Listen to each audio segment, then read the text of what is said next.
This is Now in Session. I'm Professor Hockey, and today we'll be discussing some of the top unrestricted free agents coming in to this 2019 offseason that the Sharks could potentially consider signing. So obviously on this list, I'm going to be excluding unrestricted free agents that they themselves are on the Sharks. So there's no Joe Pavelski, of course, no Gustav Nyquist technically, because he has been on the Sharks, even if it was only just for the post-trade deadline time in the playoffs, and even players like Jonas Donskoy won't make this list. So it's only unrestricted free agents who would be coming to the Sharks fresh for a new season. So first up is, of course, Artemi Panarin. In my Sharks off-season video, a couple weeks ago or whatever, I considered the fact that the Sharks could sign Artemi Panarin, and I will bring that up once again. I will say that a lot of the reports say that he might be going to the East Coast, whether that be with the Rangers or the Islanders, or most likely with the Florida Panthers down south.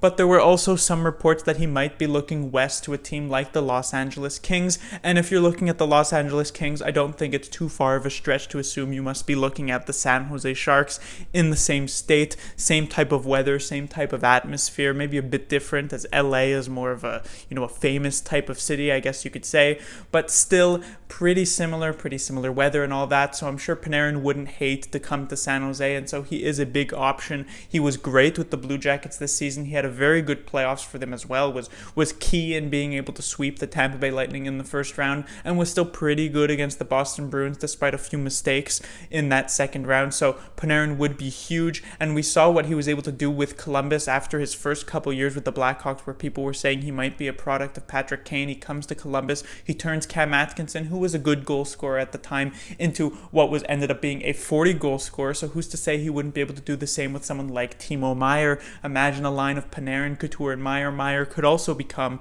a 40-goal scorer thanks to the skill of Panarin setting him up. Next is Matt Duchene, technically another free agent who would be coming from the Columbus Blue Jackets.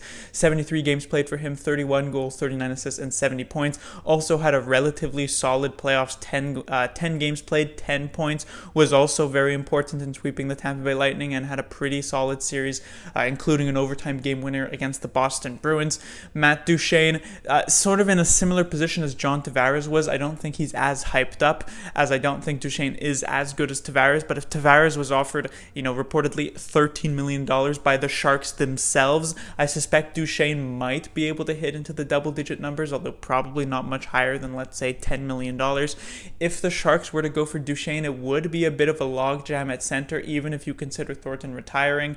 Matt Duchene would obviously be on the first line, then Couture second, and I guess Hurdle third. That would give a massive mismatch on the third line, but I don't know if it's optimal to have a player like Hurdle or maybe like Couture, whoever you would consider the third line, on the third line. But Duchene would also be sort of too good to pass up on. It would be sort of like a similar position of when you overloaded on the defense with Erik Karlsson this past season. Next is Kevin Hayes, who might be a bit more of a reasonable addition at center. 71 games played, 19 goals, 36 assists, 55 points, split time between the Rangers, and then was unloaded to the Jets, where he had a pretty solid, post-trade deadline time and was okay in the playoffs with 2 goals, 1 assist for 3 points. He really didn't get much of an opportunity in the playoffs, as at times he was getting less than 10 minutes a game for the Winnipeg Jets, but he's still a very solid centerman, and if the Sharks wanted to run Couture and Hurdle as their top two and then have Hayes at third line center, it would still give mismatches, but it wouldn't be such like a disservice like it would be if they had Duchene and put someone like Hurdle or Couture on the third line. So Hayes might be a more cost-effective option, who would also be similarly strong in the center position. Next is Ryan Dzingel, another unrestricted free agent coming out of the Blue Jackets, and he had a career year with 26 goals, 30 assists for 56 points, and he was actually quite good with the Blue Jackets post-trade deadline, but come the playoffs, it was a disaster for Dzingel, which could really hurt his first big UFA contract. This was a career year for him, as I said. Nobody was really expecting much out of him, but he was very good with the Senators. However, 9 games played with just a single goal. He was actually a healthy scratch in one of the games they did play Columbus in the playoffs, and so Dzingel's contract aspirations must be hurt, but is still a possible option. He's also a winger, which could potentially help the Sharks. He would obviously go on somewhere like the second line or maybe be a very good third liner, but it would be very risky to try and give him a long-term contract or a big deal. Next is Marcus Johansen, who during my trade deadline video, I didn't really consider a big option for the San Jose Sharks because I wasn't really a huge fan of Johansen, but he certainly proved me wrong during these playoffs. Playing with the Boston Bruins, 22 games played, 11 points, at times looked quite strong with the Bruins on that second line where he spent the majority of his time.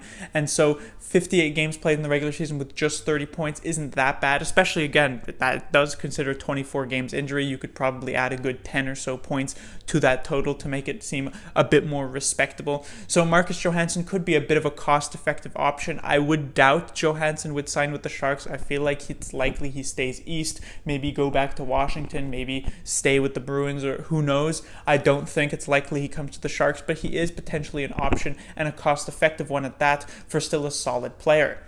Next is Matt Zuccarello, coming out of Dallas after he spent the majority of his career with the Rangers, was a trade deadline pickup. I wanted the Sharks to pick up Matt Zuccarello at the trade deadline. He was really my prime target, but they ended up going with Nyquist, and the Stars got Zuccarello. Zuccarello didn't really get to show much in his post-trade deadline. Even though he had 3 points in his first game with the Stars, he also got injured in that game and did not play except one other game near the end of the regular season, but he was very good for the Stars during the playoffs. 13 games played, 11 points to go with that. And so if the Sharks manage to sign Zuccarello, I would be extremely excited. I love how he plays. He's a winger. He should be good with the San Jose Sharks. He's probably one of my, prime targets. If the Sharks couldn't go for Panarin and they needed to fall back onto somebody, I would probably suggest Zuccarello, even potentially over someone like Matt Duchene, even if that's a bit more difficult to actually say because, Duchene is an elite player. Next is Michael Ferland, a player who plays a similar game to Evander Kane, and I know a lot of Sharks fans want to maybe get a bit tougher. As we saw against the Blues, the Sharks sort of got pushed around a bit. The Blues certainly at times playing up against the line and at times crossing that line with some pretty aggressive and potentially suspendable hits that didn't happen in the Sharks series, but did end up happening in the Bruins series. And so some fans want the Sharks to get a bit tougher. Michael Ferland would bring that. Still a pretty solid goal scorer, 71 games played, 17 goals, 23 assists for 40 points, but he certainly is no pushover. However, he was injured at times during the playoffs, and when he was playing, he wasn't extremely effective. Only a single assist in the 7 games he did play with Carolina in the playoffs. And so it could be a risk to go long-term with Michael Ferland, similar to how it would be a risk to go with this next candidate, which would be Wayne Simmons. Having played 79 games, 17 goals, 13 assists, and 30 points, was traded to the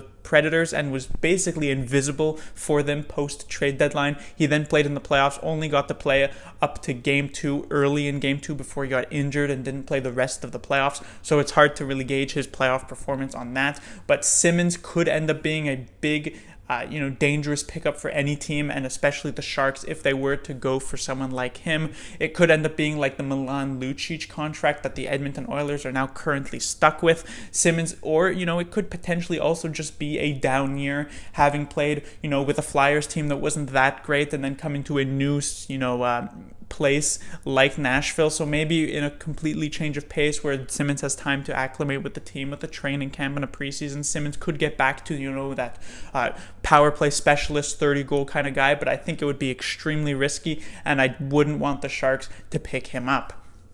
Next, maybe a dark horse unrestricted free agent candidate. That would be Brett Connolly, coming out from the Washington Capitals. 81 games played for the majority of the season with 22 goals, 24 assists, and 46 points.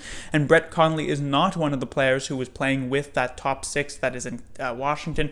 Did not play in the majority of his time with Ovechkin or Kuznetsov or Backstrom. Wasn't on the first power play unit basically at all. And so Connolly doing a lot with the maybe little resources that he was given in Washington. It's also important to remember that while Connolly is, I believe, 27 years old, he is technically still a former high draft pick. I believe he was 6th or 7th overall in a draft 8 or 9 years ago by the Tampa Bay Lightning. So maybe he's finally reaching his potential. Maybe he's really just a late bloomer. It is still a bit of a dangerous contract, but I also don't think you would have to actually go really big with someone like Connolly. You could probably give him a couple years and then maybe see if he can continue to this production and then go long-term with him when maybe he's age 29 or 30. So this could also be sort of similar to Marcus Johansen, a cost-effective option, because Connolly did show a lot of good things this season with the Capitals with not a lot of resources, while the Sharks could potentially give him more than that. Finally, the last name on this list would be Anders Lee. Now, this is a bit of a long shot. I didn't include Justin Williams on this list because I felt like it was a 0% chance he would sign with the San Jose Sharks. Anders Lee is close to that, but I would be remiss if I didn't include Lee on this list.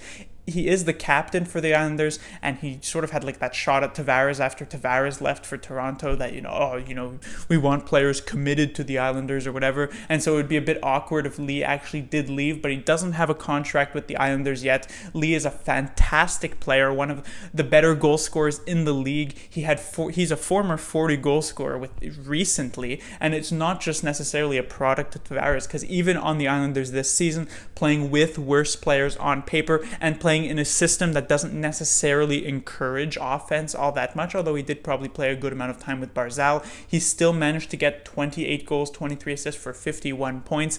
I said earlier that maybe Matt Zuccarello would be my second option after Artemi Panarin, but actually maybe Anders Lee would be.